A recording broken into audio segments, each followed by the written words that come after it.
Waalaikumsalam warahmatullahi wabarakatuh. Semoga selalu dalam keadaan sehat walafiat, tetap semangat selalu dalam keberkahan dan lindungannya.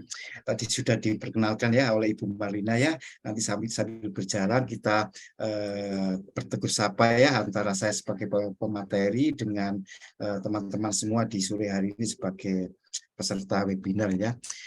Yang pertama yang saya ucapkan adalah terima kasih Ibu Lina dari Standard ID yang telah mempercayakan kami memberikan berbagi sharing ya, berbagi pengalaman. Kok banyak banget pengalaman saya, berarti saya sudah tua ini. Iya, semua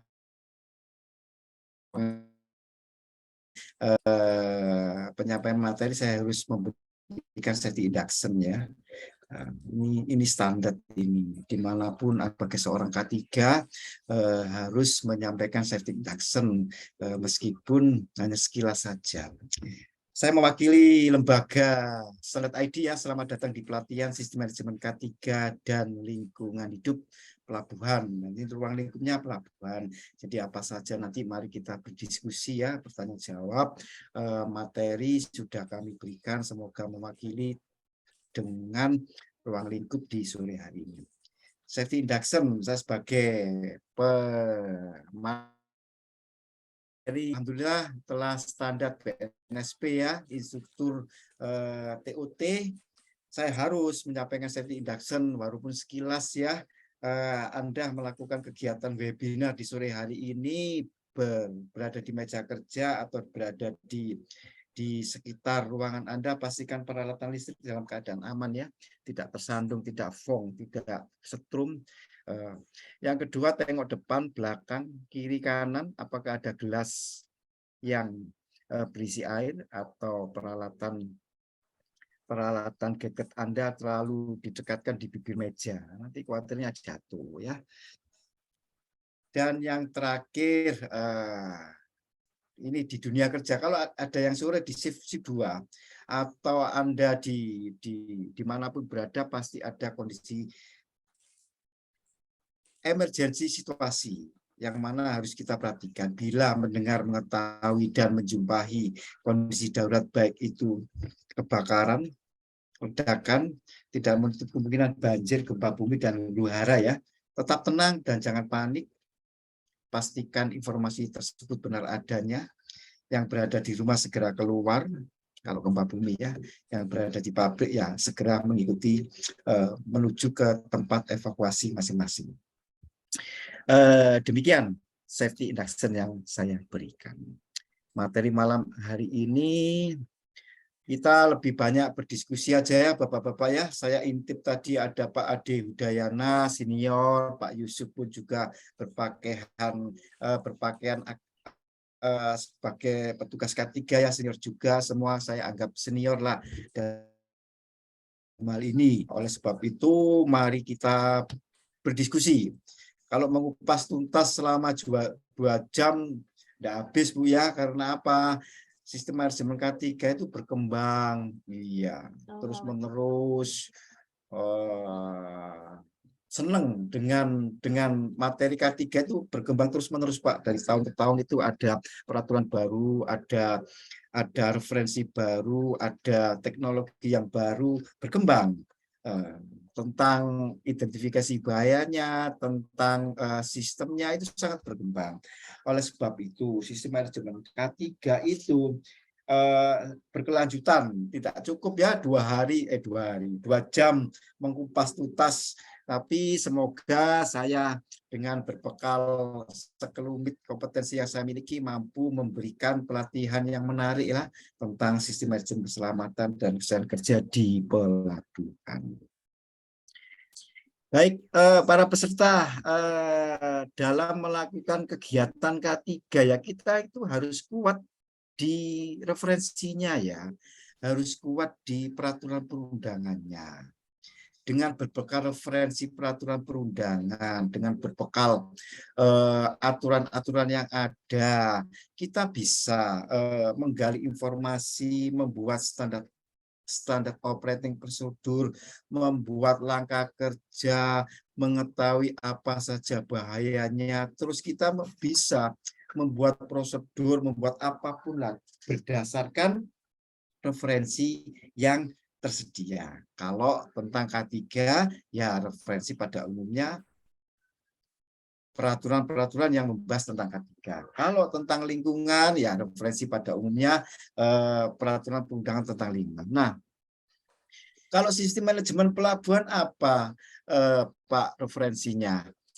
Oleh sebab itu saya lebih prefer referensi untuk materi K3 pelabuhan ini ke peraturan perundangan K3 yang ada di Indonesia ya.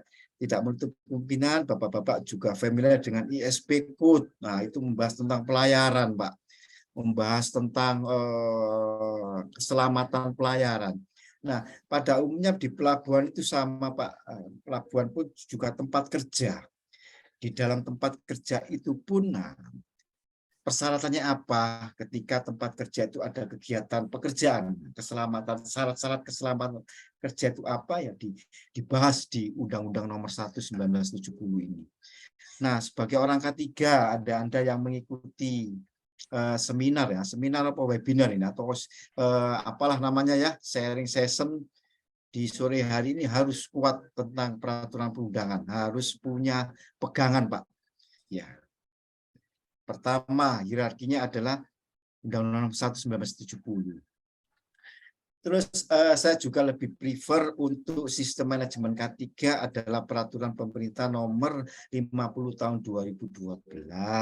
Kenapa saya mengambil referensi tepat untuk materi ini ya? Ini sangat dijelaskan di langkah-langkah membuat kebijakan keselamatan di pelabuhan, terus bagaimana mengidentifikasi bahaya-bahaya yang timbul di pelabuhan itu sangat dijelaskan ya. Ya. Terus maaf, notabene di pelabuhan itu ada kegiatan angkat-angkut mekanis ya, angkat-angkut mekanis, forklift, crane. Terus apalagi di situ welder. Nah, referensi yang tepat untuk materi ini atau yang membahas tentang aspek K3 pelabuhan khususnya angkat-angkut ini ya. K3 pesawat angkat dan angkut. Wah, kalau Anda memahami ini bisa, Pak. Bisa membuat alur prosedur bisa. Itu juknis ya, juknis, juktis, apa petunjuk teknis, petunjuk pelaksanaan ada semua di sini. Iya. Tinggal nanti menyesuaikan dengan ruang lingkup organisasi atau perusahaan para peserta. Itu kata kuncinya. Saya berikan arahan ya. Kalaupun nanti ada yang mendiskusikan, monggo. Wah, ini peraturan Pak. Crane forklift dijelaskan ini apa itu tower crane, apa itu mobile crane, apa itu pesawat angkat, apa itu pesawat angkut, terus persyaratan tali bajanya, persyaratan apapun sangat dijelaskan. Jadi orang K3 harus kuat punya referensi peraturan perundangan tentang K3. Ya, dicatat ya teman-teman ya, kuat ya. Jadi nggak bingung Anda membuat prosedur, Anda membuat instruksi kerja, ini nggak bingung. Langsung referensinya peraturan perundangan K3. Tidak menutup kemungkinan di pelabuhan ada kegiatan pengolahan pengelolaan B3. Nah, bagaimana cara mengelola B3 sesuai dengan aturan? Tidak menutup kemungkinan pun ada kegiatan pengelolaan limbah B3. Bagaimana membuat prosedur pengelolaan limbah B3 yang ada di pelabuhan? Jangan bingung-bingung. Langsung referensi di peraturan perundangan K3 atau lingkungan. Ada itu dasar hukumnya tentang kedaruratan pengelolaan B3. Ada.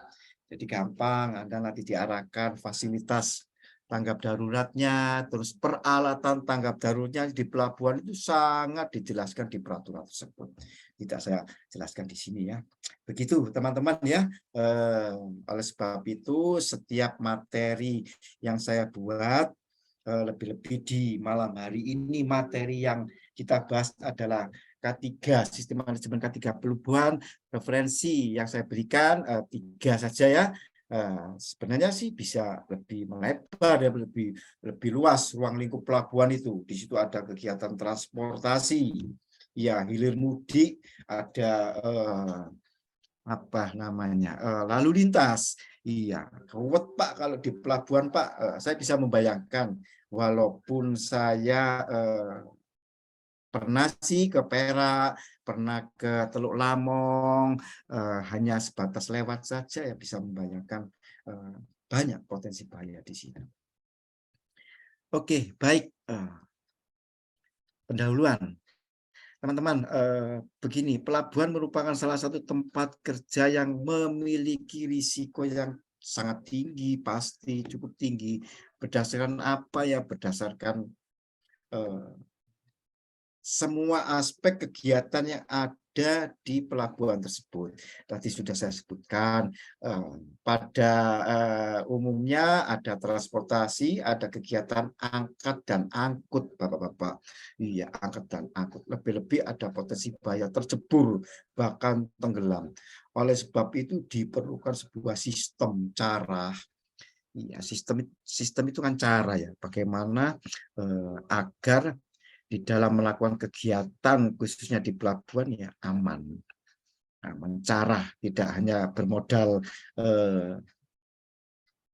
pengalaman, tidak hanya bermodal doa saja ya. Saya yakin dengan doa itu ya pasti membantu kita, tapi kita harus dibekali dengan cara, dengan tools. Oleh sebab itu diatur Pak, kalau Bapak mendengar ya, melihat banyak dijumpai ya di berita-berita ya tercebur, kecelakaan, wah angkat angkut ini sampai apa kelebihan beban, krain muat beban, kelebihan beban ya. Bisa jadi karena mobile crane-nya atau unit alat angkutnya atau dari operatornya atau dari apapun yang bisa menyebabkan kecelakaan. Baik itu kecelakaan yang menyebabkan apa namanya fatality atau yang bisa menyebabkan kerusakan lingkungan itu banyak kita jumpai ya. Lebih-lebih diakibatkan oleh kegiatan ini para peserta bongkar muat. Iya, bongkar muat kalau di pelabuhan itu pasti pakai crane, pasti itu. Baik itu crane di badan kapalnya sendiri atau fasilitas crane yang ada di dermaganya sendiri itu banyak. Terus di pelabuhan juga ada kegiatan maintenance, ada dock, ada apa di situ ada bengkel, karena di pelabuhan banyak organisasi ya, banyak kontraktor yang berada di situ. Pun mereka sering melakukan kegiatan perawatan, yang salah satu pada umumnya kegiatan perawatan ya mengoperasikan gas cutting, terus mengoperasikan apa welding, mengoperasikan apa namanya pemotongan logam itu menimbulkan panas yang beresiko kebakaran. Ada lagi yang sangat berisiko di situ kalau Bapak bisa membayangkan dok, ada perawatan kapal Pak, di situ berdekatan dengan dermaga, ada kegiatan sandblasting, ada kegiatan painting, sandblasting itu pasti satu paket.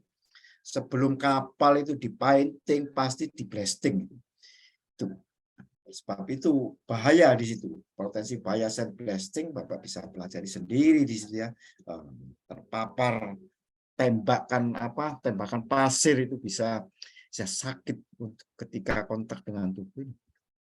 Ini ya beberapa hal yang kita bisa membaca, melihat potensi-potensi bahaya di pelabuhan ya, salah satunya pekerjaan ini. Confined space masuk dalam Palka. Confined space saya pun pernah mendengar meledak itu Pak. Jangan meremehkan Anda melakukan pekerjaan di ruang tertutup itu, apalagi Palka ya. Kalaupun Palka itu hanya menyimpan barang-barang biasa ya, tetap harus sesuai dengan prosedur. Begitu teman-teman pendahuluan untuk materi di sore hari ini. Ini mudah-mudahan materinya termanajemen waktunya ya 2 jam ya. Ini tidak sampai 40 slide ini. Kalau 40 slide saya baca habis nanti belum sampai jam 9 habis. Kita bahas ya tentang dasar hukumnya ya teman-teman ya. Kenapa setiap tempat kerja baik itu pelabuhan, terus manufaktur, apapun lah harus memenuhi syarat-syarat keselamatan kerja ini. Ya, saya yakin orang K3 yang hadir di malam hari ini sudah membaca, tidak usah dihafal Pak. Iya, pening nanti kepala menghafal peraturan perundangan. Highlight-nya aja. Kalau di Undang-Undang Nomor 1 itu ada kewajiban setiap tempat kerja harus memenuhi persyaratan keselamatan kerja. Ini mencegah dan mengurangi kecelakaan. Bagaimana caranya? Ya, harus ada sistem. Mencegah dan mengurangi memadamkan kebakaran ada. Ruang lingkup pelabuhan ada potensi bahaya ini. Mencegah dan mengurangi bahaya ledakan ada. Banyak. Ya, banyak. Memberi kesempatan atau jalan menyelamatkan diri. Wah, ini sistem manajemen pelabuhan harus ditentukan, jalur evakuasi harus ditentukan, arah evakuasinya. Kenapa ya? Supaya gampang ketika terjadi emergensi kita menuju kemana itu supaya gampang. Bapak-bapak, saya kan pernah melintasi Selat Bakauheni ya, Merak Bakauheni yang ketika saya naik kapal yang saya lihat dulu itu mana posisi pelampung. Iya, di mana letak pelampung itu saya amati dulu. Saya pernah kerja di Riau 4 kali mungkin melewati Selat Jawa Sumatera itu. Iya.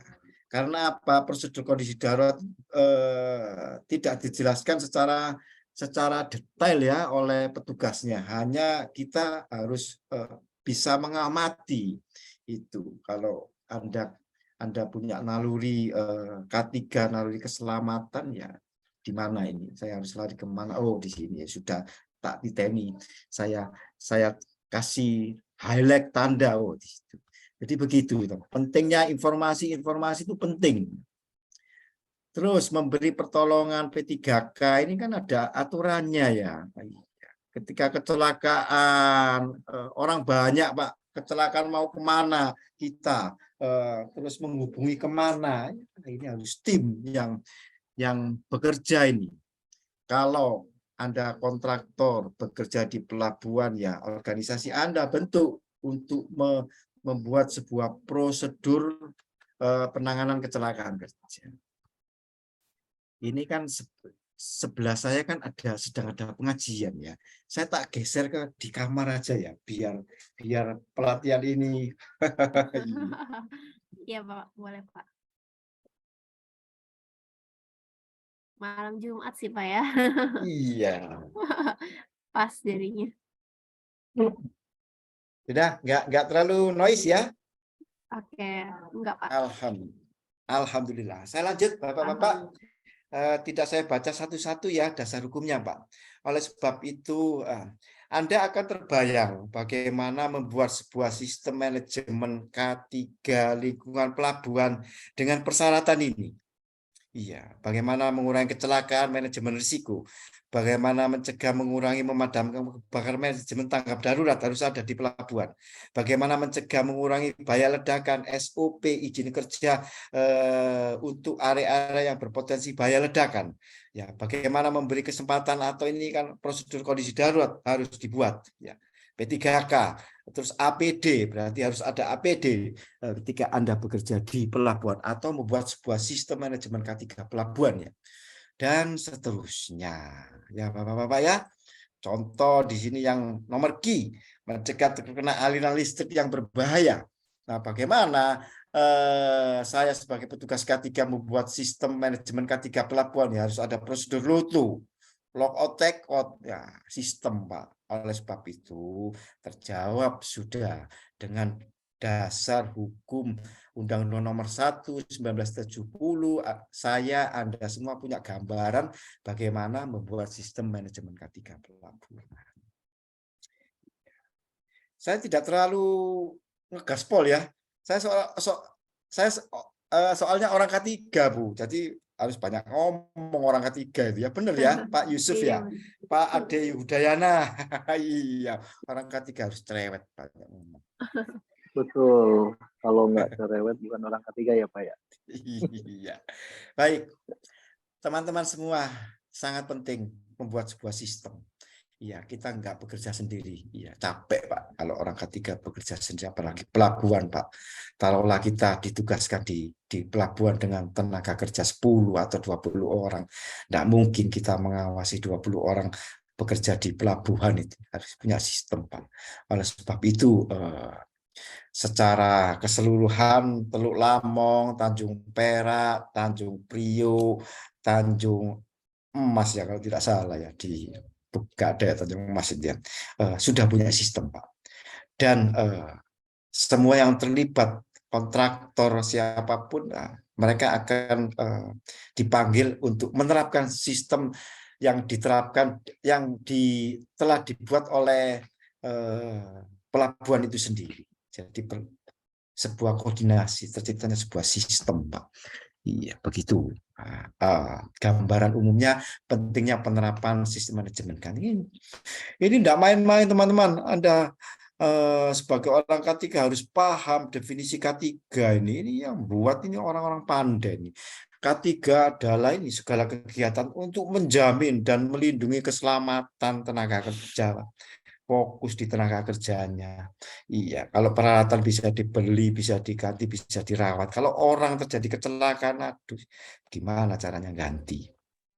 Iya, definisi SMK 3 itu. Nah, ini saya kasih bocoran, bukan kasih bocoran ya, sama-sama sharing ya.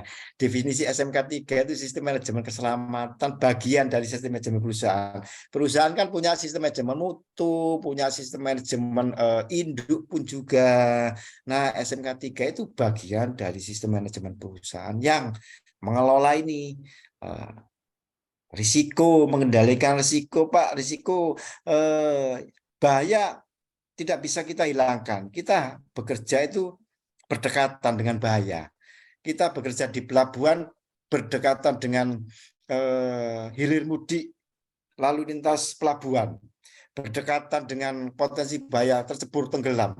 Yang bisa kita lakukan hanya mengendalikan risiko saja bila bahaya tersebut hadir. Bagaimana caranya? Dengan sistem. Mari kita bahas bersama-sama. Oke, tujuan. Ada definisi, ada tujuan. Apa yang kita lakukan, apa yang kita buat itu pasti ada tujuannya. Kalau nggak ada tujuannya ya bagaimana? Kita bekerja kan ada tujuannya ya teman-teman ya. Ini tidak main-main, ini nomor satu, ini tujuan meningkatkan efektif. Pasti Pak, efektif Pak.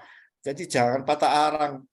Dibilang orang ketiga ngeribeti, nyusahin, apa namanya, memperlambat kerja. Wah, temi bisa nih. Kamu itu tak aman kan, kamu itu gitu aman daripada gitu. Harus strong ya teman-teman ya, efektif Mas, pasti efektif. Ketika K3 diterapkan, iya. Sebelum pekerjaan APD-nya disiapkan. Anda mau bekerja di berdekatan di pelabuhan, ngapain di situ ya? Pelampung, coba dilihat. Nah, bagaimana menyediakan pelampung kan penuh dengan koordinasi, begitu. Yang bikin lambat kan yang nggak mau menyediakan hal-hal yang harus disediakan itu ya, gitu. Mencegah dan mengurangi kecelakaan kerja pasti Pak, dengan adanya sistem itu pasti tercegah dan terkurangi. Ya, dengan melibatkan ini harus didukung oleh pimpinan, oleh teman kerja, oleh serikat pekerja dan lain sebagainya. Nomor 3, menciptakan tempat kerja yang aman. Pasti aman, Pak. Iya, orang K3 harus aman, nyaman dan efisien untuk mendorong produktivitas. Begitu ya. Nah, ini kewajiban teman-teman, wajib pimpinan Anda, perusahaan Anda, organisasi Anda yang memperkerjakan 100 orang ini familiar ya. Bapak bisa mempelajari sendiri, ini banyak ini di peraturan PP 50 nomor 2012, terus di P2K3 ya syarat memperkerjakan 100 orang atau mempunyai tingkat potensi bayar tinggi, tenaga kerja Anda cuma 10. Iya, tapi Anda bekerja di convention space palka kapal ya harus menerapkan SMPH 3. Kan punya potensi bayar tinggi. Anda melakukan perawatan crane di area pelabuhan atau install menara di area pelabuhan kan naik di ketinggian, punya potensi bayar tinggi, wajib menerapkan sistem. Cara. Bagaimana caranya? Ini PP nomor 50 tahun 2012. Jadi tidak bingung buat kebijakannya seperti apa, baca aja ini PP 50 nomor 12. Bagaimana membuat IBPR apa manajemen risiko ya, IRADC atau apalah namanya ya, sangat mudah, gampang ya. Luto ya diajari semua Pak, di PP ini Pak, ya.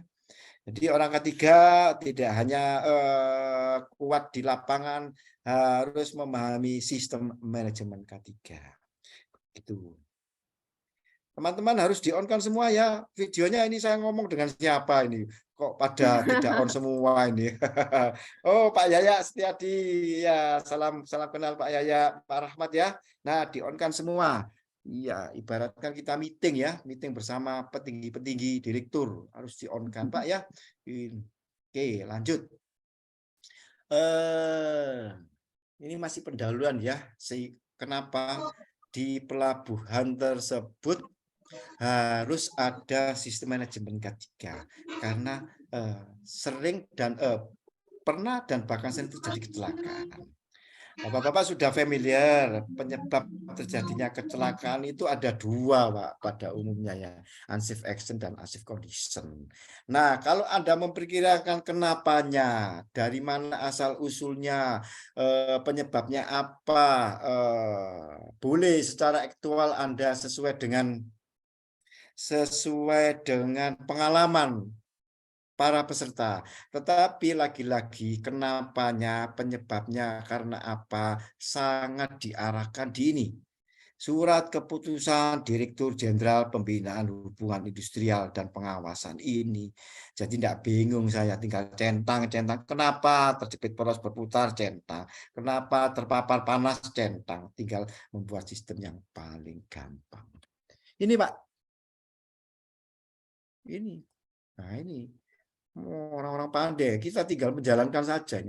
Mesin, mesin pons, mesin pres, gergaji, mesin bor, ini sumber kecelakaan semua ini.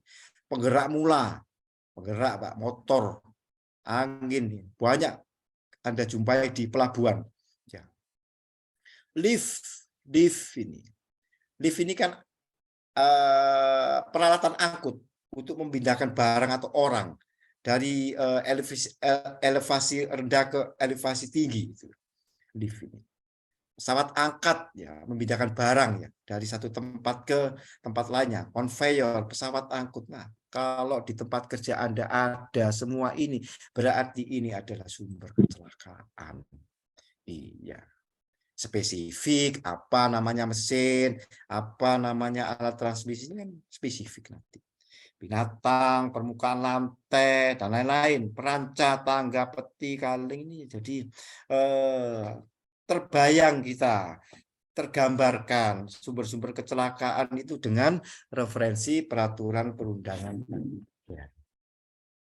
Ya Pak ya, tidak apa-apa, Bapak-bapak ini masih berjalan berapa menit ini? Ada yang 30 menit. Ada yang mau ditanyakan langsung hand raise atau ada yang mau didiskusikan, monggo Bapak-bapak. Saya pun tak pandai-pandai amat lah Pak, pengalaman saya ya pabrik baja itu tok Pak, pabrik baja sifat Indo. Iya, itu. Oke, lanjut ya teman-teman, tergambar ya sumber kecelakaan ya ini jadi bisa membuat sebuah sistem memudahkan Anda. Di samping sumber kecelakaan, ada tipe kecelakaan, Pak. Nah, ini Pak, kok nggak ada hubungannya sama sekali dengan pelabuhan kan? Ini masih pendahuluan ya. Ini masih pendahuluan, teman-teman. Iya. Tipe kecelakaan. Nah, ini terbentur. Iya. Kontak, terpukul, tertangkap pada, jatuh dari ketinggian, tergelincir kecil ini kecelakaannya. Jadi sebagai orang ketiga, bila nanti menginvestasi kecelakaan, Anda bisa menentukan tipe kecelakaannya apa melalui ini referensi. Ini saya tinggal copas edit di peraturan tersebut saya jadikan materi. Iya, bukan saya yang ngarang ini, Bu Lina. Iya, saya tak mampu ngarang ya. Tersentuh aliran listrik pengisian ya. Ya, Pak Rahmat ya, Pak Rahmat Hidayat. Iya, dari perusahaan mana Pak Rahmat Hidayat? Izin Pak, dari perusahaan Zenith Pak. Wah, di mana itu Pak? Kebetulan kita ada project di Gorontalo Pak. Gorontalo, pelabuhan juga. Betul. Kita survei topografi Pak di Oh. Gorontalo Mineral. Oke, mineral. Oke, kita sharing session ya, Mas ya. Semoga ada yang Anda ambil dari materi di malam hari ini, ataupun Anda berdiskusi bisa memberikan saran kepada saya. Ada penyebab kecelakaan, ada tipe kecelakaan, sekarang kondisi berbahaya. Kita lihat, kita bayangkan kondisi berbahaya sesuai dengan aturan ini, apakah benar adanya terdapat di pelabuhan. Pengaman tidak sempurna. Nah, ini beberapa bagian-bagian part mesin berputar atau roda berputar atau apapun namanya, pengaman yang tidak sempurna. Iya, ada pengamannya tapi tidak sempurna. Apalagi tidak ada pengamannya, itu bahaya. Peralatan yang tidak seharusnya, ini tidak sesuai. Peralatan yang tidak seharusnya itu bisa dikatakan tools yang tidak semestinya digunakan, Anda memaksakan itu. Kecacatan dan ketidaksempurnaan, pengaturan prosedur yang tidak aman. Iya, Anda punya prosedur tapi dijalankan dengan tidak aman, itu penerapan tidak sempurna, kurang ventilasi tidak sempurna, ini bisa kita bayangkan Pak di ruang lingkup pelabuhan ya. Tekanan udara yang tidak aman, getaran yang berbahaya, bising pakaian ya. Nah, ini kondisi-kondisi berbahaya. Ada kondisi berbahaya, ada tindakan berbahaya. Sebagai 80% ini pada umumnya kalau kita mendengar ya, tindakan berbahaya itu penyebab kecelakaan. Sembrono, ngawur, lupa, menggampangkan, wah gemes Pak, saya sebagai orang ketiga harus berani menyetop jika ditemui pekerja dalam melakukan kegiatan pekerjaan mengandung potensi bahaya. Ini melakukan pekerjaan tanpa pemenang. Iya, kita bekerja di orang banyak Pak, kalau nggak diinstruksikan sudah kita melakukan kegiatan yang rutinitas saja, jangan tanpa koordinasi. Bekerja dengan kecepatan bahaya. Nah, perhatikan Anda kalau ada di pelabuhan, bisa ini diterjemahkan di pelabuhan ini. Forklift yang seharusnya 15 km per jam, kalau muatan kosong biasanya laju dia. Laju. Membuat alat pengaman yang tidak berfungsi ini sering. Iya, setelah perawatan terburu-buru untuk menyelesaikan produksi atau menyelesaikan kegiatan, pengamannya tidak dipasang, menggampang, dipasang nanti aja, lama-lama lupa, ini sering terjadi. Memuat, membongkar, menempatkan, mencampur, menggabungkan dan sebagainya dengan tidak aman, ya, mengambil posisi ini banyak, Pak. Ini tidak aman ya. Kita bisa dengan referensi peraturan perundangan menuliskan beberapa faktor penyebab terjadinya kecelakaan, ya ini bisa dispesifikasikan di ruang lingkupnya masing-masing. Nah, yang sering kita jumpai ya, melalaikan penggunaan alat pelindung diri yang ditentukan, Pak. Ini banyak ini jatuh dari ketinggian atau terpeleset terus jatuh itu di ruang lingkup pelabuhan sering kita jumpai. Oke, sudah selesai. Pendahuluannya sudah selesai. Ada yang perlu didiskusikan atau saya lanjut para peserta? Ya, saya lanjut aja ya. Tadi sudah Mungkin dilanjut dulu. Lanjut. Lanjut Pak. lanjut dulu ya. Atau saya terlalu cepat Pak dalam memberikan apa narasinya, enggak ya? Cukup Pak, cukup. Siap, Cukup, Pak. lanjut. Alhamdulillah. Aman, Ya. Pak. Paham. Cukup dimengerti. Oke, sekarang sesuai dengan topik di malam hari ini, yaitu penerapan sistem manajemen K3 di pelabuhan. Referensinya tadi syarat-syarat keselamatan kerja ya, Undang-Undang Nomor 1 1970 dan pesawat angkat dan angkut. Tuh. Highlight di sore hari ini yang saya berikan ada 9 topik, Pak. 9 bukan 9 judul ya, 9 topik aja lah. Yang masing-masing topik itu sudah mewakili secara keseluruhan sistem manajemen K3 pelabuhan. Nanti bisa Anda kembangkan secara komprehensif ya, mulai dari kebijakan, mulai dari manajemen risiko, mulai dari apa Anda kembangkan sendiri. Pada umumnya sistem manajemen pelabuhan yang meliputi manajemen APD, yang semua yang masuk di pelabuhan wajib memakai alat pelindung diri.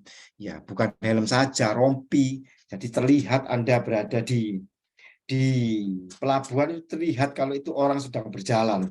Itu rompi, ada skotlet apa, highlight ya. Nah, itu khusus, memang baju khusus orang masuk pelabuhan itu.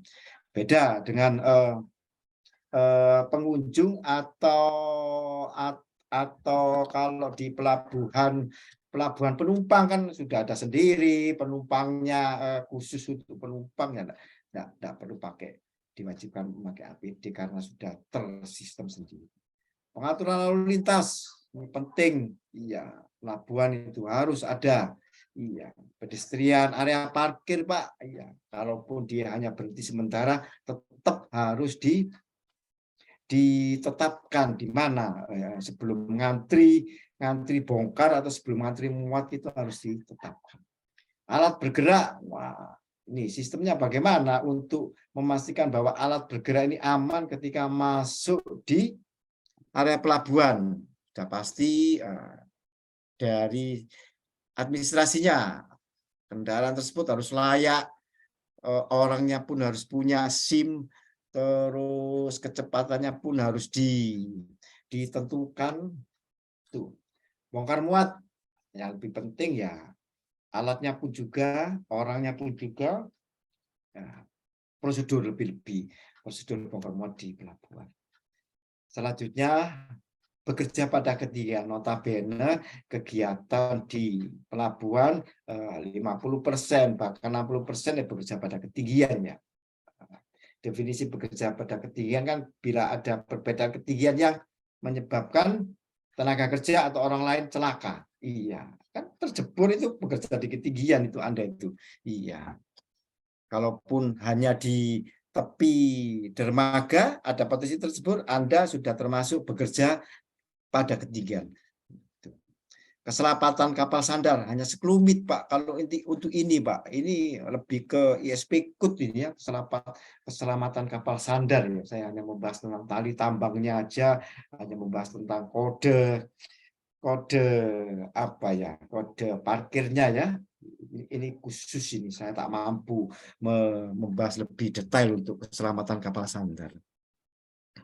Housekeeping, wah ini banyak dijumpai, ini pabrik ruwet, iya nggak pabrik tok di mana pun ruwet. Housekeeping ini susah Pak, iya kita harus strong, punya sistem, punya penilaian, didukung oleh orang, semua manajemen, ya manajemen housekeeping. Pabrik ini kotor, datang sampean jangan sampai mengotori lagi ya, kira-kira gitu pendekatannya. Housekeeping ada sistemnya, nanti saya sederhanakan seperti apa manajemen housekeeping. Prosedur Loto penting diterapkan di pelabuhan karena apa? Di pelabuhan banyak kegiatan maintenance. Iya, tidak mungkin kendaraan dari luar mogok ditarik keluar, tidak mungkin. Pasti ada kegiatan perawatan di area pelabuhan. prosedur izin kerja ini umum, ini diterapkan dimanapun diterapkan, enggak selonong boy bekerja di potensi-potensi bahaya tinggi yang di pelabuhan notabene hasil identifikasi bahayanya risikonya tinggi semua, harus izin. Izinnya kemana? Izin kan mekanisme koordinasi, Pak, biar dibantu, diamankan, diarahkan, itu kan mekanisme koordinasi saja isi dari prosedur izin kerja itu. Satu persatu ya, alat pelindung diri ya. Ini umum kok, bapak-bapak itu. Bapak-bapak sudah tahu alat pelindung diri itu apa saja sih? Ya helm, sepatu, sumbat telinga, masker, baju, terus pelampung, sepatu, ya itu. Tapi manajemennya yang penting kan manajemennya untuk memastikan semua orang masuk area pabrik, masuk area pelabuhan memakai alat pelindung diri yang diwajibkan, itu sistem mengatur. Ini manajemen APD. Ya, referensinya ada di peraturan tentang APD, jelas itu. Jadi Anda bisa apa saja APD-nya. Identifikasi, Pak. Pada umumnya apa di pelabuhan alat pelindung dirinya? Ya, standar rompi, sepatu, helm, masker itu sudah standar masuk di pelabuhan, rompi. Kalau Anda bekerja ya, bukan sebagai pengunjung, atau kita ruang lingkupnya di pelabuhan yang untuk tempat kerja pada umumnya ya, bukan pelabuhan yang untuk menyeberangkan orang atau penyeberangan, bukan, Pak ya. Ini lebih ke spesifik di pelabuhan, potensi-potensi bahayanya dan manajemennya seperti apa. Ini mandatori, wajib tetapkan sistem masuk pelabuhan wajib memakai rompi, helm, sepatu. Bila mana itu kacamata ya sesuaikan dengan kondisi itu. Kalau rompi wajib, saya yakin. Ya. Kalau pengunjung naik mobil dia diantar, nggak mungkin jalan dia. Pemilihan APD harus sesuai. Nah, ini pada umumnya ini. Pelatihan dilatih, ya. Pelatihan itu bisa dilakukan secara di ruang pelatihan atau bisa diajarkan secara informasi, ya. Wajib memakai rompi adalah sebagai apalah namanya, penggunaan perawatan, penata laksanaan pembuangan, pembinaan, inspeksi. Hanya perlu inspeksi sudah ditetapkan wajib memakai APD ya, sebagai petugas melakukan kegiatan patroli untuk memastikan semua yang berada di pelabuhan memakai alat pelindung diri. Dari 1 sampai 7 ini kemudian dievaluasi. Ini yang namanya sistem, banyak manajemen APD. Nah, ini sekilas ya teman-teman. Anda tahu, mari kita berbagi seperti apa jenis APD, fungsinya apa itu. Mudah-mudahan refleksi yang saya ambil sudah tepat. Oleh sebab itu bisa Anda jadikan sebagai referensi dalam membuat prosedur APD ya.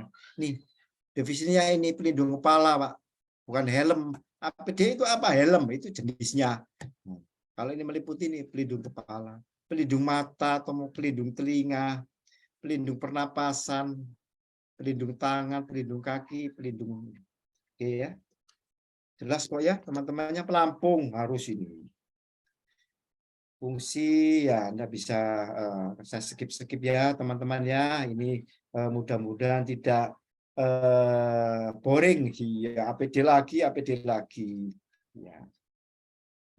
Ini fungsinya, monggo Anda buatkan fungsi alat pelindung diri. Alat pelindung kepala, Pak, berfungsi untuk pelindung kepala dari benturan, terantuk, kejatuhan, terpukul, benda tajam, dan penting dipakai di pelabuhan. Iya, khawatirnya nanti ada yang melayang, barang melayang ya, atau percikannya ya. Jenisnya baru helm, topi. Apakah boleh, Pak, pakai topi? Boleh. Kalau Anda punya sistem di pelabuhan hanya topi biasa, monggo. Itu kan kebijakan sistem yang Anda terapkan. Kalau Anda mewajibkan helm wajib, silakan. Alat pelindung tangan ini ya. Oke, jenis pelindung tangan, sarung tangan. Alat pelindung mata dan muka. Alat pelindung mata. Ya, jadi nanti kalau ada pertanyaan apa saja APD alat pelindung mata, jenisnya kacamata, Google, apalagi itu face relief itu kan alat apa itu jenis. Alat pelindung telinga, jenisnya earplug, earmuff. Ini. Apakah ditetapkan di area pelabuhan, monggo. Kalau pelabuhan itu untuk bongkar muat curah, ada crane di situ, ada konveyor di situ yang menimbulkan suara noise yang sangat tinggi, ya tetapkan sistem wajib memakai sumber telinga.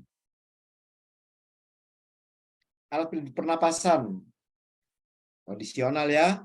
Nah, kalau ada bongkar muat yang menyebabkan debu atau sejenisnya, ya pakaian pelindung Pak, wajib rompi. Nah, wajib ini. Iya, tetapkan sistem manajemen K30-an, semua orang masuk pelabuhan wajib pakai rompi. Iya, tidak bisa ditawar rompi. Modelnya ya disesuaikan, ya dikondisikan.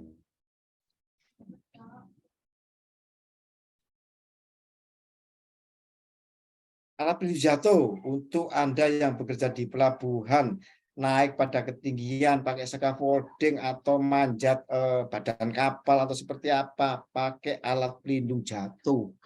Iya, bisa safety body harness, bisa alat pelindung jatuh kolektif, bisa apa namanya alat pencegah jatuh, ya enggak semestinya safety body harness Pak, enggak. Iya, tergantung Anda menentukan apa ini. Mohon izin bertanya Pak Vokal, apakah pelabuhan itu jenis dock ya? Ya, dock ini apa? Ya, dock ini kan ada yang bisa menyampaikan dock itu apa? Dock itu kayak maintenance kapal lah, kira-kira itu Pak. Ya. Dok, bengkel kapal, Pak. Bengkel kapal lah ya, ada perawatan kapal. Bapak-bapak, saya tidak spesifik ya membahas manajemennya yang pas itu apa. Saya hanya pendekatan sistem. Memberikan gambar kepada Anda bahwa membuat sebuah sistem, kalau kita memahami bahwa syarat-syarat kecelakaan, syarat-syarat keselamatan kerja sesuai dengan Undang-Undang Nomor 1 1970, kita bisa membuat sistem. Di pelabuhan ada potensi bahaya kebakaran, bisa. Ya, berarti Anda harus punya sistem manajemen kebakaran. Ada kecelakaan yang membutuhkan P3K, Anda harus membuat sistem P3K-nya seperti apa. Begitu ya, Bapak-bapak ya. Mari kita berdiskusi. Di dock, pada umumnya yang saya ketahui ya kegiatan perawatan di sana, bongkar. Iya. General umumnya adalah pengelasan, pemotongan logam, dan pengerindaan. Pekerjaan-pekerjaan yang menimbulkan panas. Nah, sistemnya seperti apa untuk mencegah kecelakaan ya? Ada prosedurnya. Oke ya, saya lanjut. Alat pelindung perorangan. Ini ketika naik di ketinggian. Oke.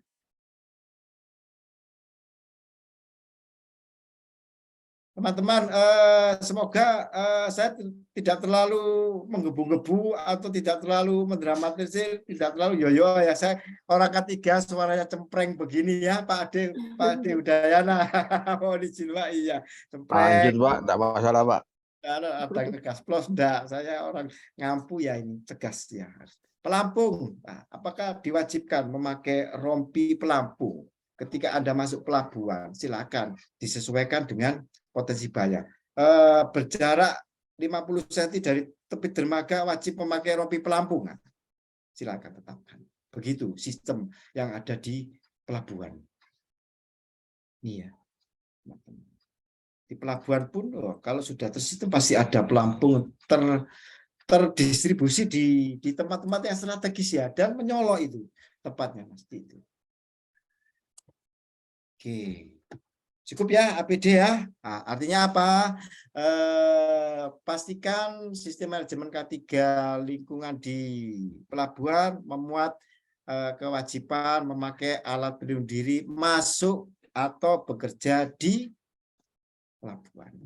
Pengaturan lalu lintas, teman-teman, saya coba edit di beberapa sumber. Pengaturan lalu lintas harus by desain pelabuhan apapun namanya sudah teratur, Pak. Lalu lintasnya. Kita tinggal menjalankan sistemnya saja. Anda mengoperasikan alat berat, ya tengok kiri, depan, belakang, patuhi rambu lalu lintas, itu sudah tugas kita menjalankan sistem yang telah ditetapkan. Anda sebagai pejalan kaki ya wajib berjalan di pedestrian, Pak. Kalau nggak ada gimana, Pak? Berarti tidak untuk pejalan kaki pelabuhan tersebut ketika tidak dijumpai pedestrian. Iya, jangan berjalan Anda. Ketiup angin atau tertabrak, iya. Bayangkan Pak, kalau di offshore atau di batu bara dan sebagainya, mobilnya besar-besar Pak, orang jalan tidak tahu supirnya itu. Nah, kalau kecelakaan ya bisa jadi salah pejalan kakinya ini. Lalu lintas kendaraan atau alat berat kegiatan bongkar muat di pelabuhan harus ada pengaturan yang baik ini. By desain sudah teratur di pelabuhan manapun ya. Atau di kemudian hari Bapak atau teman-teman ada dipekerjakan di sebuah pelabuhan yang pelabuhan tersebut belum tercipta sistemnya.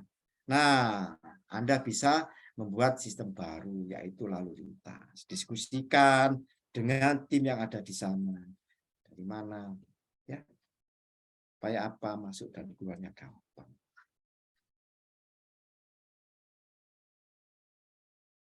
Ini idealnya untuk mencegah kecelakaan dikarenakan miskomunikasi pada umumnya jalur masuk dan jalur keluar itu satu arah, itu pasti banyak kita jumpai di mall saja Pak. Masuk keluarnya pasti masuk dari utara, keluarnya pasti dari selatan, tidak mungkin berbarengan. Kalau di mall ya. Ya sama, kalau di pelabuhan pun sama. Masuk dari utara, keluarnya pun selatan, itu pasti. Atau masuk dari utara, keluarnya utara tetap ada kanalisasi. Ada perbedaan, tidak menjadi satu antara yang masuk antara keluar. Ada tempat parkir. Nah, ini jangan parkir sembarangan. Kalau kita masuk di pelabuhan atau Anda akan membuat sistem manajemen pelabuhan ya, ini harus tempat parkir khusus untuk alat berat khusus, zonasi bila mana perlu, ini khusus untuk alat berat tipe ini, khusus untuk crane, khusus untuk tronton mana diparkirnya, ini tinggal dijalankan saja. Ya, ini kan peran-peran petugas security atau petugas K3 yang dituju. Nah, ini kan perannya untuk pengaturan lalu lintas, Pak. Oke. Penting keselamatan pejalan kaki bila pelabuhan tersebut ada kegiatan hilir mudik pekerja, harus ditentukan. Pabrik pada umumnya harus ada pedestrian, Pak. Harus.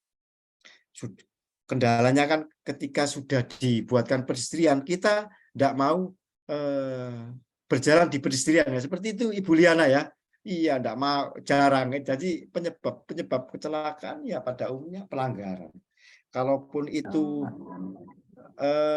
sering diabaikan, kalau terus-menerus tidak berjalan di pejalan kaki yang ditentukan ya kecelakaan. Kalau di pelabuhan ya harus Pak berjalan di pejalan kaki ya harus. Jangan nyangsang nanti ya tertabrak.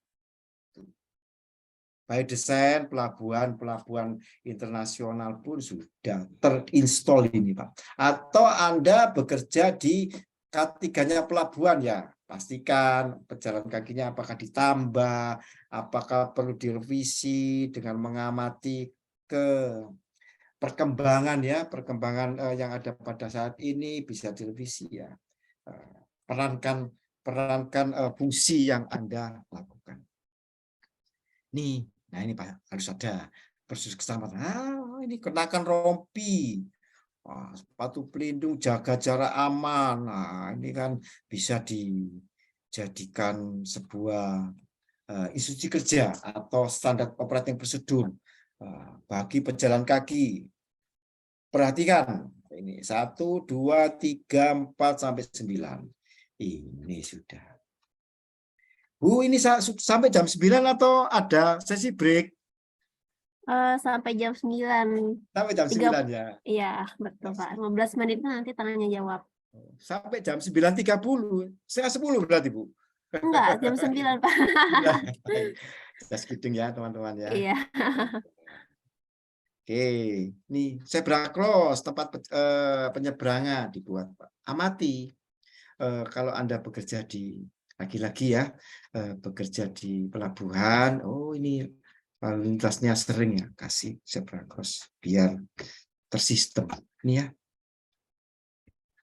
Oke, jalan kaki APD sudah, keselamatan transportasi sudah, termasuk keselamatan orangnya. Lanjut ke alat bergerak. Notabene pasti di pelabuhan banyak Pak ulir-ulir alat bergerak, baik itu tronton, forklift, crane terutama, mobile crane atau tower crane atau apa ini namanya, tower crane ya ini. Kalau bisa memberikan saran ya monggo. Yang saya tahu ya mobile crane, crawl crane, tower crane. Kalau crane model ini apa ini tower crane ya? Sama lah kira-kira ya, berupa tower dia. Ini normatif Pak, pendekatan sistem. Ya, tidak membahas cara mengoperasikan crane, persnelingnya seperti apa, ngangkatnya, handle-nya seperti apa. Mohon maaf, saya nol untuk pengetahuan tersebut. Saya hanya memberikan pendekatan sistem. Seperti apa alat bergerak itu beroperasi secara aman. Orang ketiga tidak mesti tahu keseluruhannya, enggak Pak. Orang ketiga itu koordinator saja Pak. Apakah sudah punya SIU, apakah sudah ini pastikan fitur-fitur keselamatan device ini kan umum Pak ya.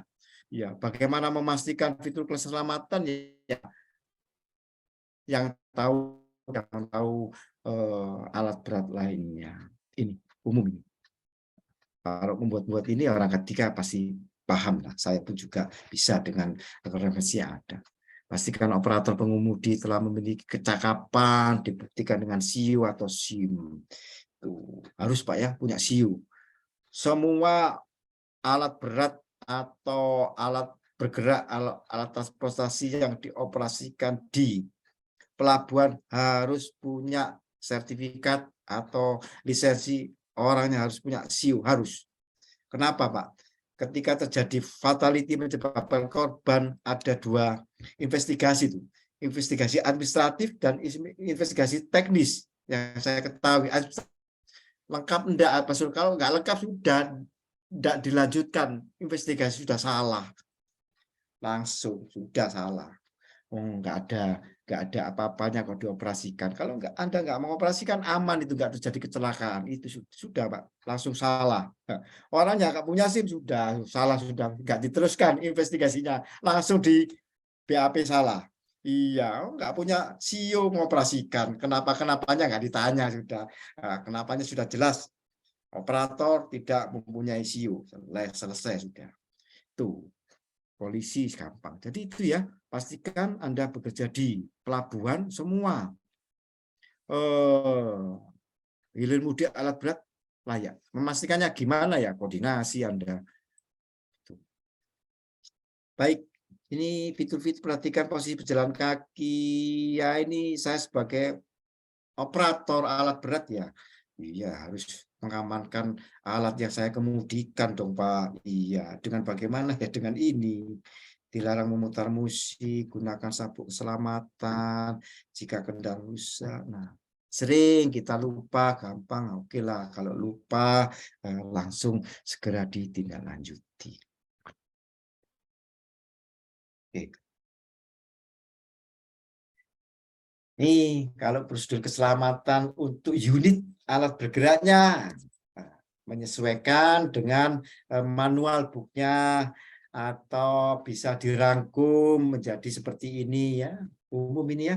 Pastikan rem, artinya apa? Sistem manajemen ketika pelabuhan harus tersedia prosedur keselamatan berkendara. Ya, untuk forklift untuk apa ya harus tersedia. Begitu. Nah, saya yakin saya, Anda semua operator-operator Fox sudah cakep mengemudikan peralatan di staff. Tapi kok kenapa Pak harus pakai prosedur yang tertulis seperti ini ya? Ini memang mandatori, harus ada, Pak. Wajib memiliki SIO. Dilarang penting ini. Ini dilarang mengkonsumsi obat-obatan. Ya, wajib. Atau Anda tetap sistem. Masuk harus terlisensi sehat. Iya. Khawatirnya nanti kan ngantuk atau apa, terguling, menabrak lainnya, masuk laut. Ya, susah. Ini dilarang menumpang di atas bak, dilarang merokok saat pengemudian. Saya perokok, Pak. Iya, Pak Ade Hidayati, saya perokok, Pak. Tapi saya orang ketiga jaim, Pak. Tidak akan merokok di tempat kerja. Kalau kepingin merokok di tempat kerja, hanya Tuhan dan saya saja yang tahu. Iya, jadi orang ketiga harus jaim ya. Jangan merokok, jangan ketahuan kalau merokok. Gitu ya Pak Rahmat ya. Benar ya Pak Rahmat ya. Nih, oke. Bongkar muat. Nah, pada umumnya bongkar memuat memakai crane, memakai forklift pada umumnya, atau pakai hand pallet ya, enggak, crane dengan forklift kok. Potensi bahaya dan risiko fatal saat ini. Iya. Sistem yang ditetapkan sebagai orang ketiga yang memastikan ini layak dengan apa? Ngecek sertifikasinya. Iya, ngecek perawatannya. Bukan saya yang merawat ya, Pak Rahmat Hidayat ya. Bukan Pak Bapak yang merawat, bukan. Nah, sudah dicek, coba cek. Kalau sudah ya wis. Sudah. Kalau terjadi kegagalan, walaupun sudah dicek ya, berarti Anda ngeceknya tidak sesuai. Kira-kira seperti itu. Nanti mohon bantu menjelaskan ya, ini termasuk crane atau apa ya nantinya. Yang saya tahu sih ya crawl crane, tower crane, kalau ini mobile crane atau girder crane atau apa. Monggo nanti kita sama-sama diskusi. Ini kan namanya sharing diskusi. Harus ada prosedur keselamatan. Nah, orang ketiga harus memastikan prosedur keselamatan bongkar muat. Pada umumnya ya referensinya ini. Hanya petugas yang ditunjuk ini. Pastikan jalur spreader aman ya, dari kendaraan ini jalur spreader kalau tidak salah lintasan muatnya ya Pak ya. Mungkin ada yang bisa menambahkan nanti kita diskusi. SWS safe working load ini harus ya. Harus sesuai dengan aturan ya, tidak tergesa-gesa. Ada isu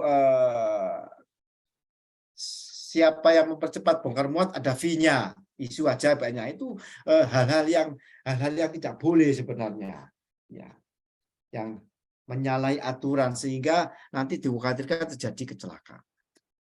Lakukan pemeriksaan sebelum ini normal, penanganan muatan mutlak, dilarang berada.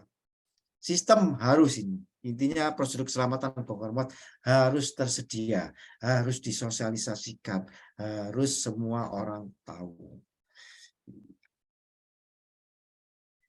Oke, lanjut ke bekerja pada ketinggian.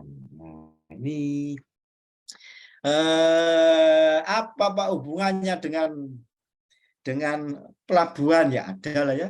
Di pelabuhan pun akan ada kegiatan bekerja pada ketinggian. Nih, sistem yang menerapkan ini, penerapan prosedur izin kerja pada ketinggian, memastikan pekerja dalam keadaan fit, memakai perlengkapan APD full body harness, kalaupun tidak ada perlindungan kolektif, pakai ini. Koordinasi dengan bagian terkait lainnya. Anda tidak bekerja sendiri Pak, orang banyak di pelabuhan itu. Koordinasi, beri batasan bahwa Anda bekerja hanya di area ini. Beri barikade atau informasi atau tagging bahwa Anda melakukan pekerjaan di ketinggian di area ini, awasi. Itu sistem. Kontrol supervisi. Ini kontrol supervisi peran.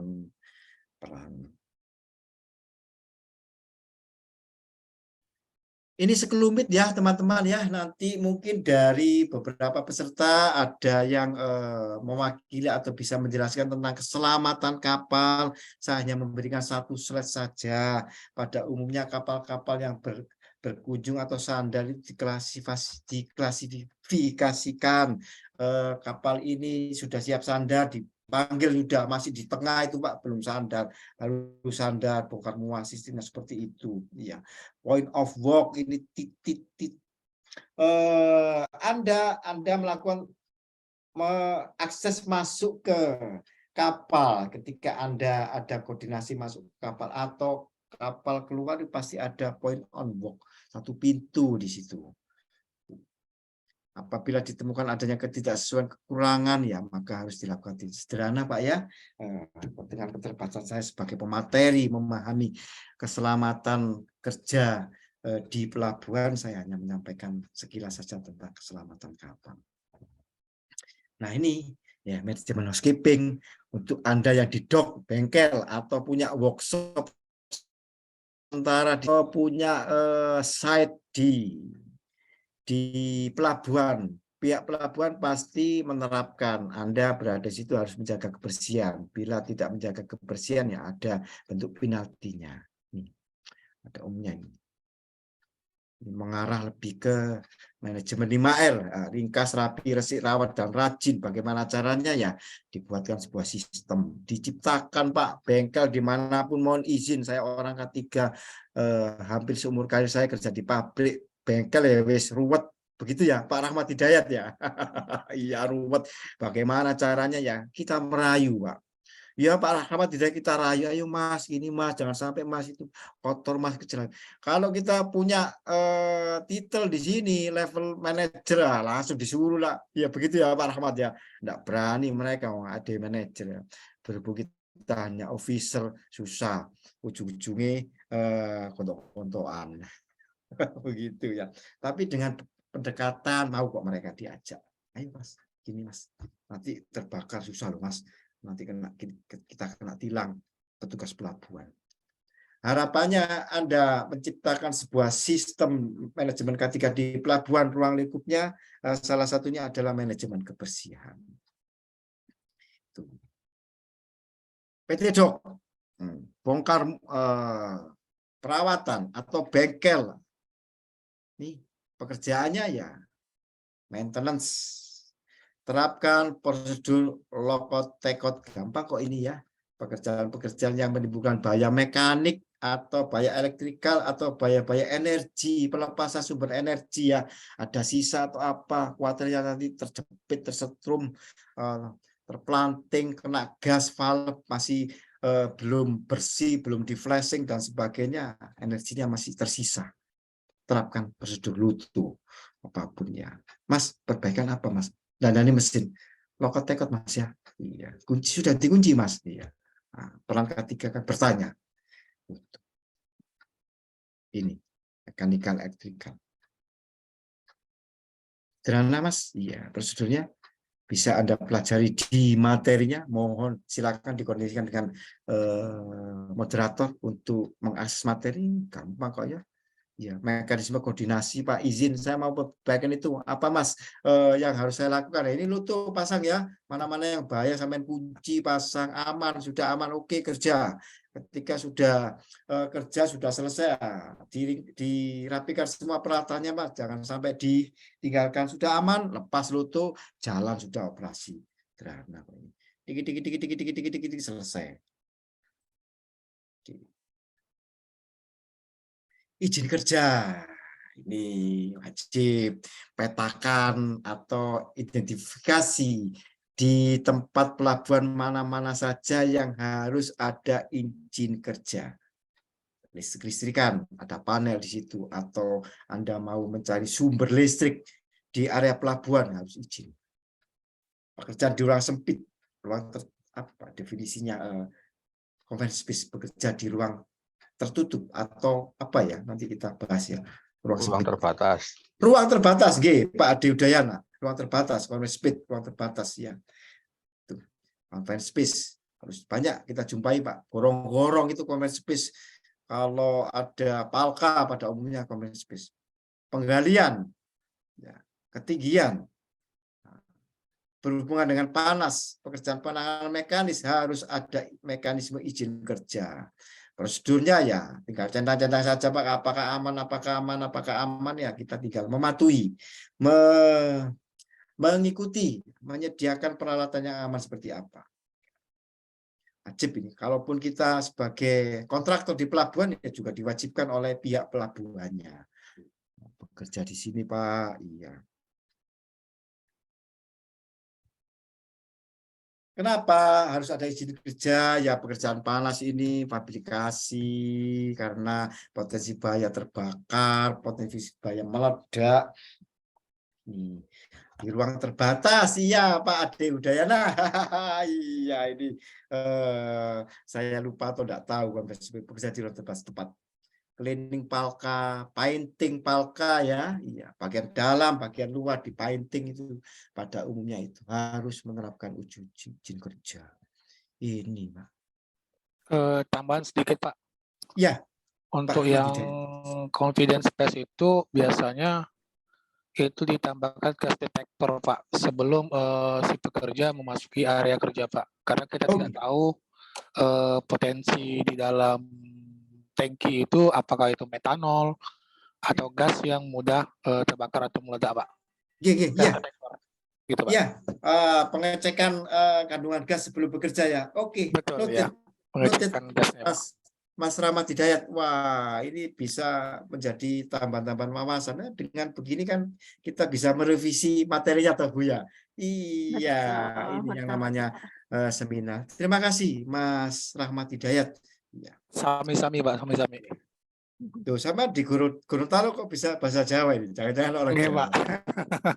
Bang Jowo Pak. Mungkin Pak ini saya mungkin tambahan ya selain dari Pak ini tadi ya. Mungkin Ya, untuk mana? pekerjaan conference space itu mungkin untuk pemeriksaan ya oleh Orangnya nggak ada nih. Orangnya oleh nggak ada nih. suara aja Mas, suara aja soalnya dia, Oh. iya. Oke, siap. Iya. Mungkin didukung juga dengan oleh tim medis ya sebelum melakukan pengecekan atau melakukan pekerjaan confined space di ruang terbatas ya. Salah satunya adalah melakukan tensi ya, jangan Oh ya. sampai ya pemeriksaan kesehatan. Takutnya gini, pekerjaan di ruang terbatas itu adalah suatu ruang ya yang sangat tertutup di mana pekerjaan itu mempunyai apa istilahnya terbatas atau pergerakannya juga terbatas. Tentunya kita harus melakukan pemeriksaan di awal ya, jangan sampai orang yang masuk itu misal ada penyakit, kemudian misal flu atau dan sebagainya, itu kan bisa Asma Pak ya, menyebabkan ya asma asma dan ya. sebagainya, ya itu bisa menyebabkan potensi ya, bisa indikasi bisa menyebabkan juga ada pekerja tersebut bisa bahaya dan pekerja teman-teman yang lain juga bisa teridentifikasi penyakit-penyakit lain juga tertular lah, contoh orang flu misal ya, asma dan sebagainya. Itu saja mungkin teman Pak. Terima kasih. Ya, Pak, jadinya lengkap ini. Ada 2 tambahan pengecekan kesehatan pekerja sebelum masuk ke conference space ya. Seperti demikian ya, Mas Abdul Nasib ya tadi ya. Iya benar-benar. Setuju Pak Abdul. Saya revisi nanti materinya. Ya, wah menjadi lengkap ini. Baik. Mantap Pak. Oke, sandblasting ya, satu paket ya, sandblasting dengan painting itu ya satu paket ya, ini ada prosedur khusus ini. Itu noise-nya sangat kuat itu Pak. Tembakannya pun juga sampai 80 bar ini kalau untuk bisa merontokkan kerak-kerak apa itu? Karat itu ya. Kuat ini, harus ini. Banyak di pelabuhan kegiatan sandblasting dan painting.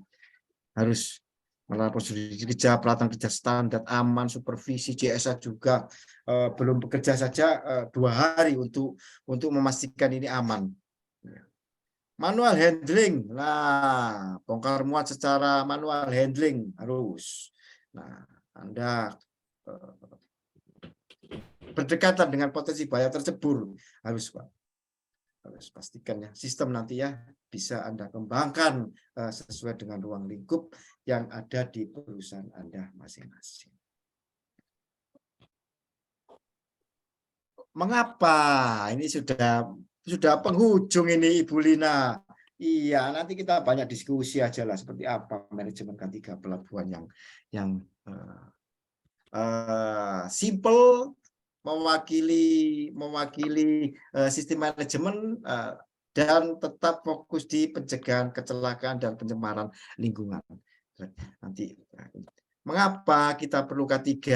Ya ini, K3 kan fokusnya di manusia, harta benda dan lingkungan.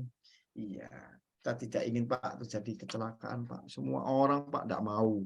Iya, terjadi kecelakaan. Kecelakaan itu bisa kita hindari. Teorinya bisa kita hindari. Jangan disalahkan nasib, jangan disalahkan takdir, jangan. Kalau dalam sebuah sistem kecelakaan itu bukan nasib, kecelakaan itu bukan takdir. Kecelakaan itu karena kesalahan. Itu sudah rumusnya, Pak. Iya. Ini kita bedakan ya antara sistem dengan satu lagi agama, kita bedakan. Kecelakaan pada dasarnya, pada hakikatnya bisa kita hindari. Harta benda. Tidak ingin terjadi kerusakan lingkungan. Nah, lebar Mas. Saya pernah mengampu 2 hari untuk manajemen keselamatan kerja lingkungan hidup. Membahas juga tentang pengelolaan B3 dan pengelolaan limbah B3 di pelabuhan sesuai dengan aturan. Terus membahas juga tentang kedaruratan pencemaran B3 dan pencemaran limbah B3 di pelabuhan. Referensinya saya beri arahan kepada teman-teman ya, peraturan perundangan tentang lingkungan hidup kalau membahas tentang B3 atau limbah B3. Sangat diarahkan kita oleh peraturan tersebut bagaimana membuat langkah prosedur kedaruratan limbah B3, kedaruratan pencemaran, kedaruratan tumpahan atau ketika tumpah di laut, seperti apa pemulihannya, seperti apa mitigasinya, dan seperti apa ada kegiatan sebelum koreksi dan sesudah ya pemulihan, itu sangat dijelaskan. Jadi kita batasi ya sampai hanya sistem manajemen K3 yang sesuai dengan aturan itu saja ya, Ibu Luna ya. Ini sudah 1,5 jam, mudah-mudahan sudah cukup bermanfaat. Lanjut nanti kita ke sharing session. Saya sebagai pemateri di malam hari ini, demikian saya Pak Ade ya, terlalu apa namanya kayak mudah-mudahan jelas ya, bisa berbagi session. Nanti selebihnya sampai menjelang 9 hari kita diskusi. Billahi taufik walhidayah. Wassalamualaikum warahmatullahi wabarakatuh. Selamat malam. Saya berikan kembali kepada Ibu. Keren banget materinya. Mungkin kita langsung ke sesi tanya jawab. Ada yang ingin bertanya? Boleh di chat juga. Mungkin Bu, dari saya Bu. Ya, boleh Pak Rahmat ya. Ini ada 2 pertanyaan Bu ya, terkait dengan pelabuhan Bu ya, atau jeti ya. Nah, yang pertama tadi jelaskan mengenai jalur speeder Pak ya, jalur speeder. Nah, itu ada dikatakan radius Pak. Nah, radius itu minimalnya itu jaraknya itu dari bongkar muat itu berapa Pak? Misal 30 cm, 30 meter atau 50. Nah, yang satu lagi untuk ini Pak ya, untuk bongkar Pak, salah satu biasanya itu bongkar kontainer Pak ya. Nah, itu maksimal penyusunan kontainer itu berapa Pak? Berapa susun gitu. Nah, kalau saya mengetahui kalau di kapal tanker itu biasanya maksimal itu minimal 3, maksimal itu 5. Nah, kalau untuk yang di darat, pelabuhannya itu maksimalnya berapa Pak ya? Untuk penyusunan bongkar kontainer tadi, seperti itu. Sekian dari saya Pak. Ya, terima kasih. Dari Mas siapa tadi? Mas Rahmat. Rahmat Ya. Pak. Ya, Mas Ahmad, mohon izin saya sebagai pemateri dengan keterbatasan saya referensinya, saya tidak tahu jelas nanti kalau saya ngomong ngawur, jadi mohon dibantu dijawab ya. Kalau untuk jalur speeder itu disesuaikan dengan analisa bahayanya. Mas Ahmad ya, ditentukan jaraknya jalur speeder itu radius amannya 1 meter atau 2 meter itu mengacu ke ahli K3-nya, Mas. Begitu. Referensi yang tepat saya belum ketemu berapa meter jarak aman untuk jalur speeder. Tapi yang pasti diharuskan ada radius aman untuk jalur speeder. Ketentuan radius aman tidak dibahas memang. Iya. Mengacu ke pertimbangan ahli K3 dan pertimbangan kondisi areanya. Itu yang bisa kami sampaikan, Mas ya. Yang kedua, tumpukan maksimal berapa? Yang saya ketahui bila mana dibongkar dari kapal ke kontainer itu langsung ditempatkan langsung dimuat di trontonnya, Mas. Itu berarti 1. Ya. Kalau untuk ditempatkan di pelabuhannya saya tidak mempunyai referensi yang tepat berapa susunannya. Yang saya ketahui tertutup aman itu.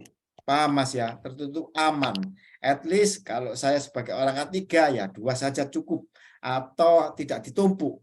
Begitu. Dikhawatirkan ya tidak aman. Tapi dengan keterbatasan ya sampai 10 kalau kita lihat ya, Mas ya. Ya.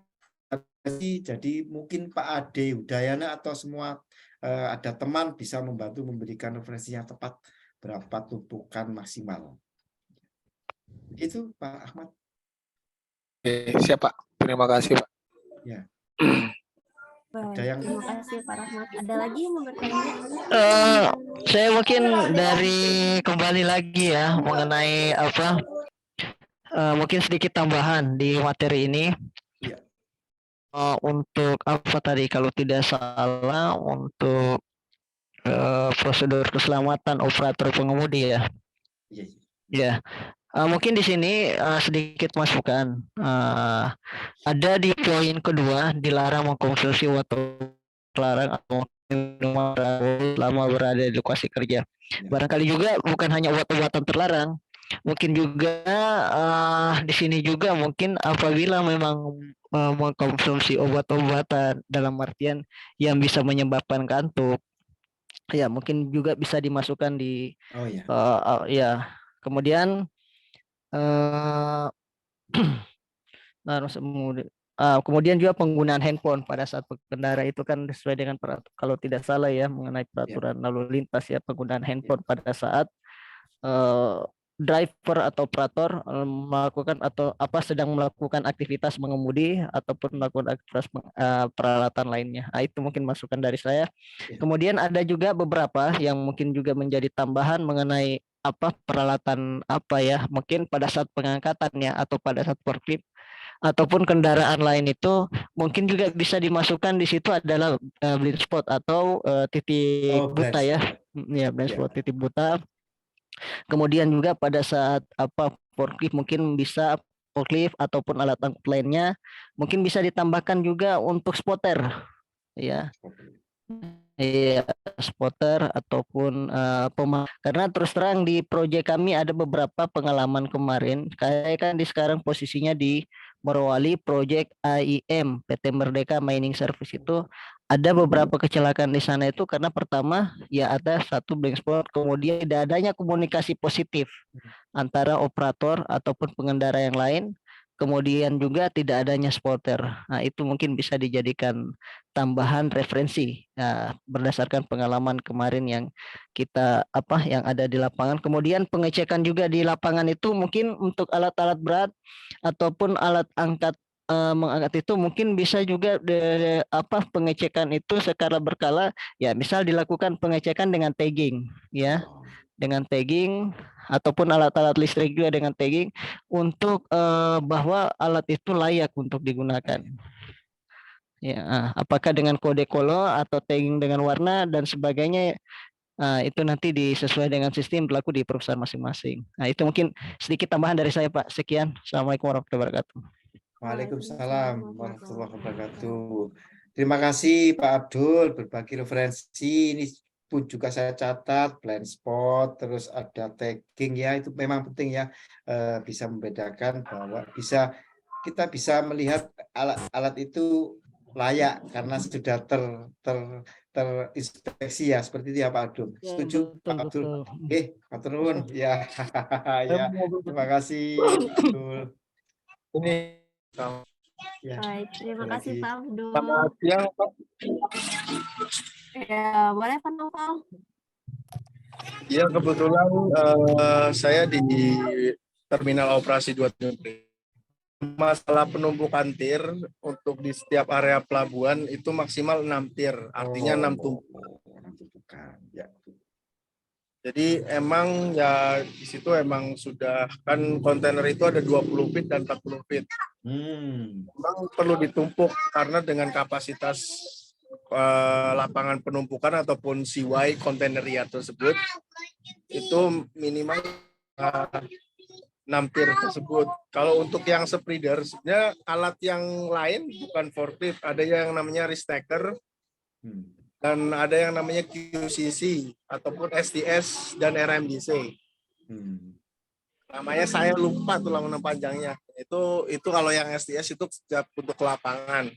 Cuman kendalanya emang kalau untuk yang dibilang pemandu ataupun pemutar arah balik ya Pak. Itu kan kalau di pelabuhan kan pemangkunya ada 3 Pak.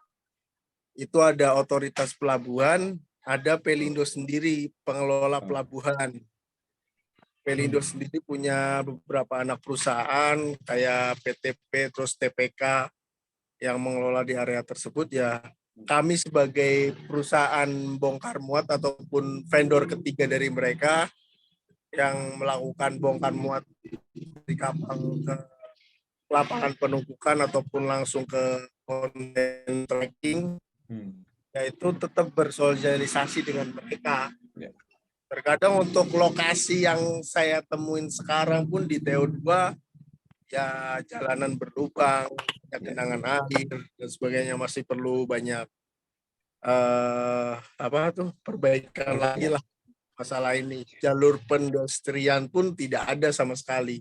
Karena itu juga barengan sama ada kapal Roro, itu kapal yang ngangkut kambing, terus ada kapal penumpang juga dari Pelni, campur.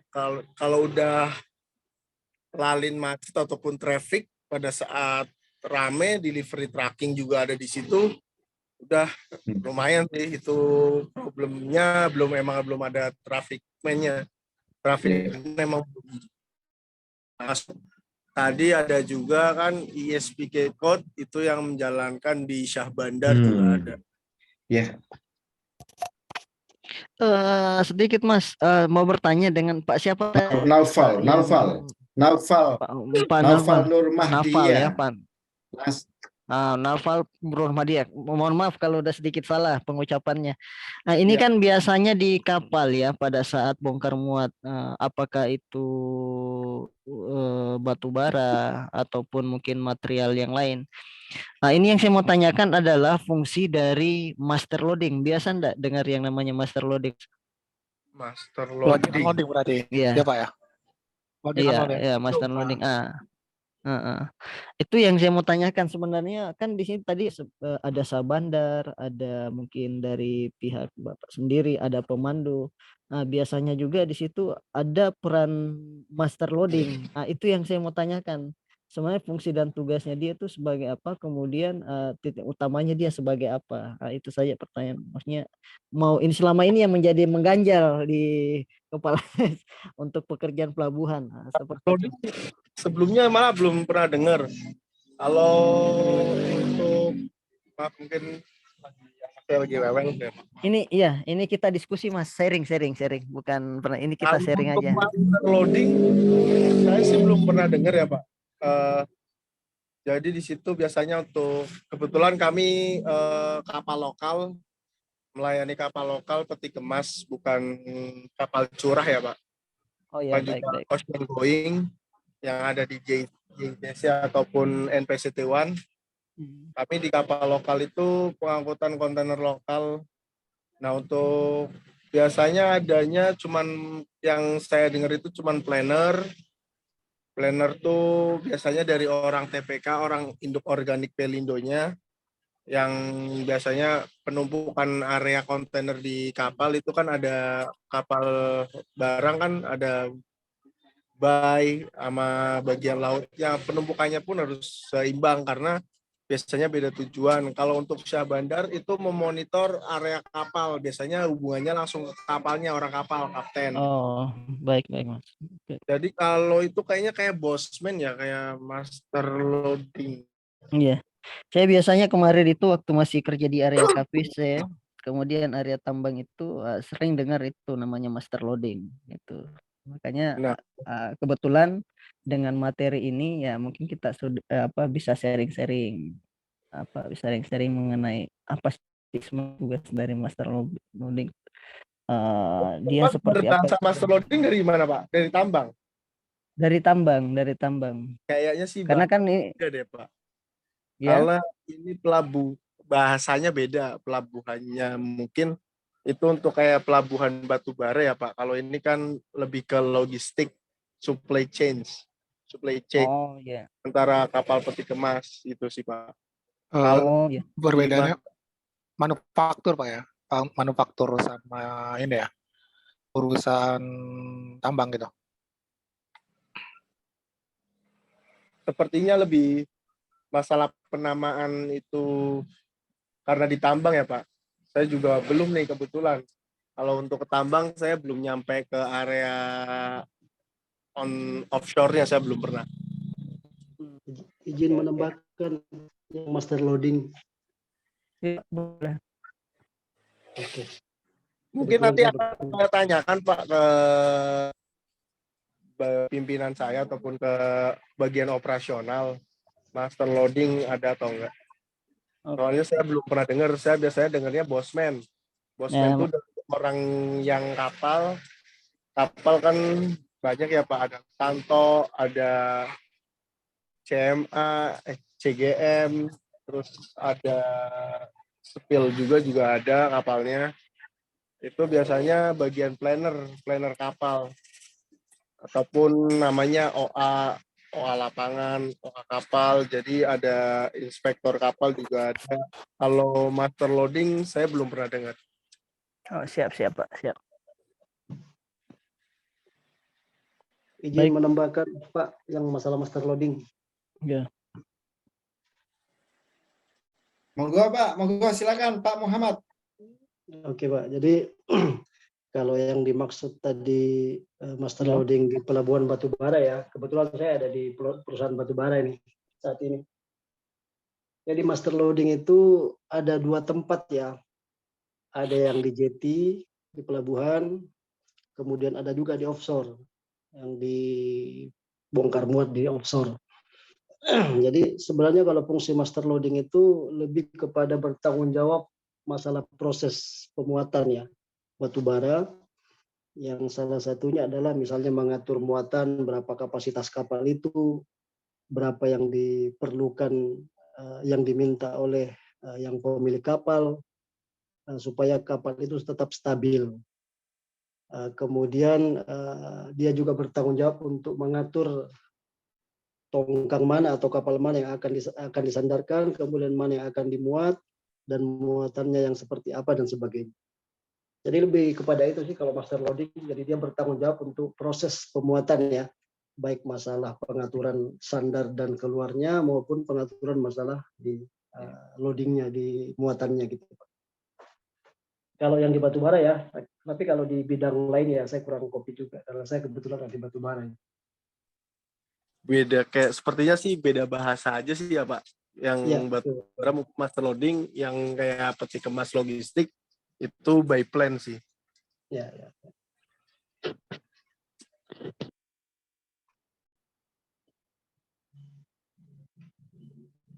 Oke. Baik. Oke, baik. Terima kasih kepada rekan-rekan semua yang udah sharing. Mungkin dari Pak Faukal. Iya, tadi ada pertanyaan apakah ada APAR ya di kolom chat ini ya, di setiap kendaraan harus Pak, kalau sudah wajib ini untuk peralatan bergerak, alat bergerak yang masuk di di pelabuhan harus ada alat pemadam api ringannya ya, harus itu. Karena apa harusnya jelas di Undang-Undang Nomor 1 itu mencegah kebakaran. Berarti harus mencegah kebakaran ya sebagai apa? Begitu ini jawabannya ya. Mungkin Terus sedikit Pak tambahan Pak Kalasan ya. ya Pak Rahmat Hidayat. Mengenai keselamatan ya. Nah, seperti dari teman-teman juga tadi ada yang mengatakan Bang Muhammad Idrus itu master loading. Kalau dari segi tambangnya ya. Kalau ada Pak Noval kayak seperti apa tadi? Pak Noval aku boleh tahu? Spreader. Plan, Pak. Planner. Splitter ya. Mungkin untuk di tambahan materinya Pak Vokal keselamatan kapal yaitu ya dibekali pelatihan ataupun didikan ya bagi ABK juga itu termasuk. Nah paling enggaknya itu dinamakan BST Pak. Itu biasanya di offshore itu ada itu di Pertamina rata-rata itu tapi dengan kompetensi yang mana tujuannya memang APAR itu selalu disediakan di dalam kapal, tetapi tidak semua ABK yang paham memakainya juga. Yang mana juga untuk seperti sertifikasi namanya BST, ada namanya AFF, SDSD sama SAT Pak ya. Mungkin Pak Noval tahu dan Pak Muhammad Idrus tahu itu ya. Nah mungkin untuk materinya ditambah itu tujuannya supaya minimalisir kerugian dari perusahaan yang ada di kapal Pak. Contoh api yang kecil bisa dipadamkan melalui dengan keahlian tadi, dibekali keahlian dari ABK-ABK tersebut pekerjanya. Sekian Pak dari saya. Ya, setuju Mas Rahmat Hidayat. Di samping sistem telah tersedia, infrastruktur terpenuhi, sumber daya manusia pun harus kompeten dalam hal apapun ya tentang pencegahan kecelakaan dimanapun. Oke. Masih ada 15 menit lagi. Monggo silakan didiskusikan. Kalau ada pertanyaan, setiap kendaraan wajib dilengkapi APAR masuk pelabuhan? Iya, harus. Begitu.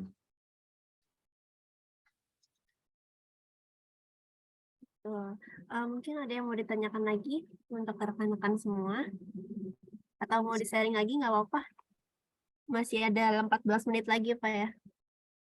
Ya, intinya begini teman-teman, dalam membuat sistem manajemen K3, referensi yang tepat adalah peraturan perundangan K3 ya.